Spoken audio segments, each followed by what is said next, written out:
부합은 그냥 간단해요. 간단해. 그래서 토지에 부합되는 것과 건물에 부합되는 것 두 가지가 있는데, 토지와 토지는 붙을 수도 없고, 토지에는 건물은 토지에 부합이 안 되고, 농작물은 언제나 경작자.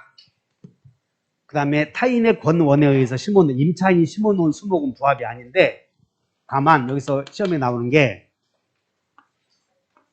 갑의 토지를 을이 빌려서 임차인이 나무를 심어놨다면 정당한 권원에 의해서 쉽게 해놓은 것이므로 이건 임차인 소유예요. 근데 임차인의 친구가 임차인의 허락을 받아서 심어놓은 수목은 부합이다 하시면 돼. 임차인의 친구가. 주유소 유류 저장 탱크, 그 다음에 그러면 여러분들이 주유소 운영하다가 거기다 저당권 설정했다고 봐. 그럼 주유소 지하에 매설된 유류 저장 탱크는 당연히 저당권 효력이 미쳐, 부합인 게. 근데 임차인이 주유소를 운영하다가 유류 저장 탱크를 설치했지, 그때는 저당권 효력이 안 미친다는 거예요. 이런 게 타인의 권한에 의한 경우이므로. 그 다음에 건물과 건물은 부합이 있을 수 있는데, 다만 임차인이 증축했는데 독립 경제성이 있으면 부합이 아니고, 여러분들 부합이라고 한 건 한계 취급하거든. 한계. 그러니까는 결론은 독립성이 없어버리면 부합이야. 독립성이 없어버리면 부합. 이렇게. 자, 이 정도 하면 돼. 문제. 자, 문제 보자. 자, 158페이지. 부합에 관한 설명이다. 부합물의 가격이 부동산의 가격을 초과하더라도 항상 부동산의 소유자가 부합물의 소유권 취득하는 거예요. 이 말은 뭐냐면, 동산과 부동산이 부합을 했대. 근데 동산의 가격이 부동산 가격을 초과해도 항상 부동산 소유자가 동산의 소유권 취득한다. 1번. 2번. 무단 나오잖아. 무단 동그라미 쳐봐. 무단. 근데 건물 신축했대. 그럼 토지에 건물은 부합이 된다? 아니다? 간단해. 그냥 부합하지 않는다. 그 다음에 3번. 무단 동그라미. 농작물 동그라미. 농작물은 부합하지? 언제나 경작자 소유예요. 자, 4번. 타인의 토지에, 자, 밑줄에서 권한 없이 봤더니 무단, 그리고 수목이 돼. 그럼 수목은 언제나 무단으로 심어놓은 수목은 부합이요. 무단으로 심어놓은 수목은 부합. 그래서 4번이 틀렸네. 5번. 임차인이 임차한 건물에 그 권한에 기하여 증축을 했는데, 증축 부분이, 자, 밑줄 그죠? 증축 부분이 건물의 구성 부분이다. 이렇게 밑줄 그어봐. 그러면 건물의 구성 부분이다. 이 말은, 구성 부분이다. 그 말은 독립이다. 독립이 아니다. 그러면 부합이요. 그냥. 여러분들이 부합이냐 아니냐는, 부합은 한 개이고 부합이 아니다 그러면 두 개 취급한다 하시면 돼. 그냥 독립이 되어 있으면 부합이 아니다. 자, 22번. 틀린 것은 갑소유의 토지를 을에게 임대한 후에, 자, 병이 을의 승낙만을 받았대. 그러니까 임차인의 친구가, 이거 봐. 임차인의 승낙만을 받아서 심어놓은 수목은 부합이다. 이거죠. 부합. 그래서 부합이므로 임차인의 친구인 병은 토지 소유자 갑에게 식목한 수목의 소유권 주장할 수는 없다. 1번보다 별표도 주고 잘 이해해서 틀리지 않도록. 다시 한다. 임차인이 심어놓은 수목은 임차인 소유, 부합이 아니야. 근데 임차인의 친구요.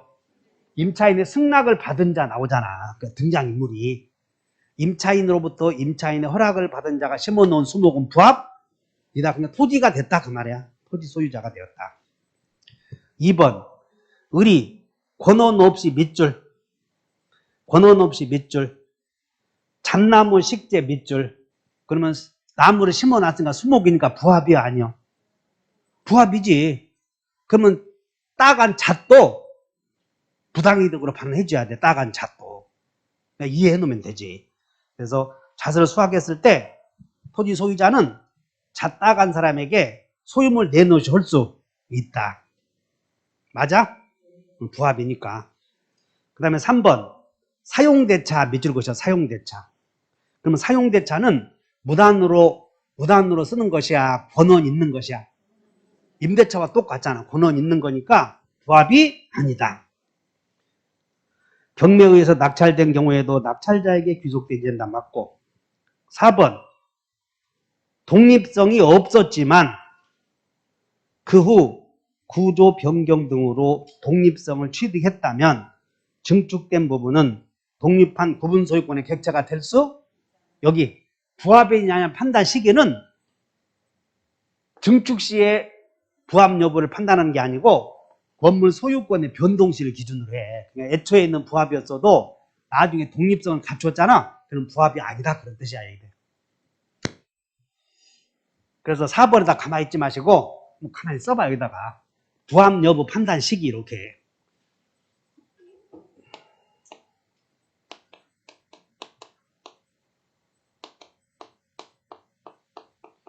부합의 판단 시기는 부합시요, 변동시요.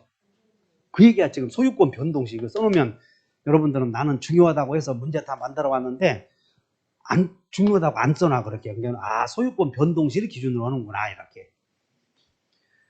그 다음에 5번 건물의 증축 부분이 기존 건물에 부합된 경우에도 기존 이제 부합이 되었으므로 그냥 하나요. 기존 건물에 부합이 되었으면 그러면 경매 절차에서 부합물인데도 경매 절차에서 경매 목적물 평가 안 받았대. 그러면 경락에는 부합물 소유권 취득 한다 그런 거예요. 그래서 부합이냐 아니냐 판단은 이렇게 써놓으면 돼. 거기다가 5번은 부합의 판단 기준은 판사가 오는 게 아니야. 판사가. 부합이냐 아니냐 판단은 판사가의 성질에서 결정이 돼. 성질에서 결정된다고 말이야. 부합물의 판결에 의해서 결정되는 게 아니고 그 물건의 독립성이 있느냐 없느냐 이걸로 결정된다 그런 얘기요. 자, 25번 하나 풀어보자. 25번. 부동산의 부합. 틀린 것을 골라라. 갑은 자기 소유의 토지를 을에게 임대하였고 병이 등장인물을 잘 봐. 병이 임차인의 승낙만을 받아서 토지에 나무를 심은 경우 임차인의 친구인 병은 토지 소유자에게 나무의 소유권 주장할 수 없다 해야지. 1번 틀렸네. 2번 부동산의 소유자는 그 부동산에 부합한 물건의 소유권을 원시 취득하므로 타인의 토지 위에 권한 없이 건물을 지은 경우 건물은 토지에 부합이 돼야 안 돼? 안 된다. 틀렸고 지상권자가 나무를 심어 놓았다면 그 토지 소유자가 지상권자가 심어 놓은 수목에 대해서 소유권 취득할 수는 없다. 임차인과 같은 거지. 권원에 의한 경우이므로 대입법 맞고 1번 건물 임차인이 임차한 건물을 그 권원에 기하여 증축을 했는데 증축 부분이 기존 건물의 구성 부분이 되었다면 그건 독립이 안 되어 있다 그런 뜻이야. 그러므로 증축된 부분의 별개의 소유권 성립할 수는 없다. 아시겠어? 그러니까 부합물이냐 아니냐 판단은 독립 여부를 따지는 거야. 독립. 그 경제성이 있어야 돼. 독립, 경제성이 있으면 임차인 소유. 그 다음에 이제 한 장 넘겨서 이제 공동소유. 공동소유는 맨날 시험에 한 문제 나오니까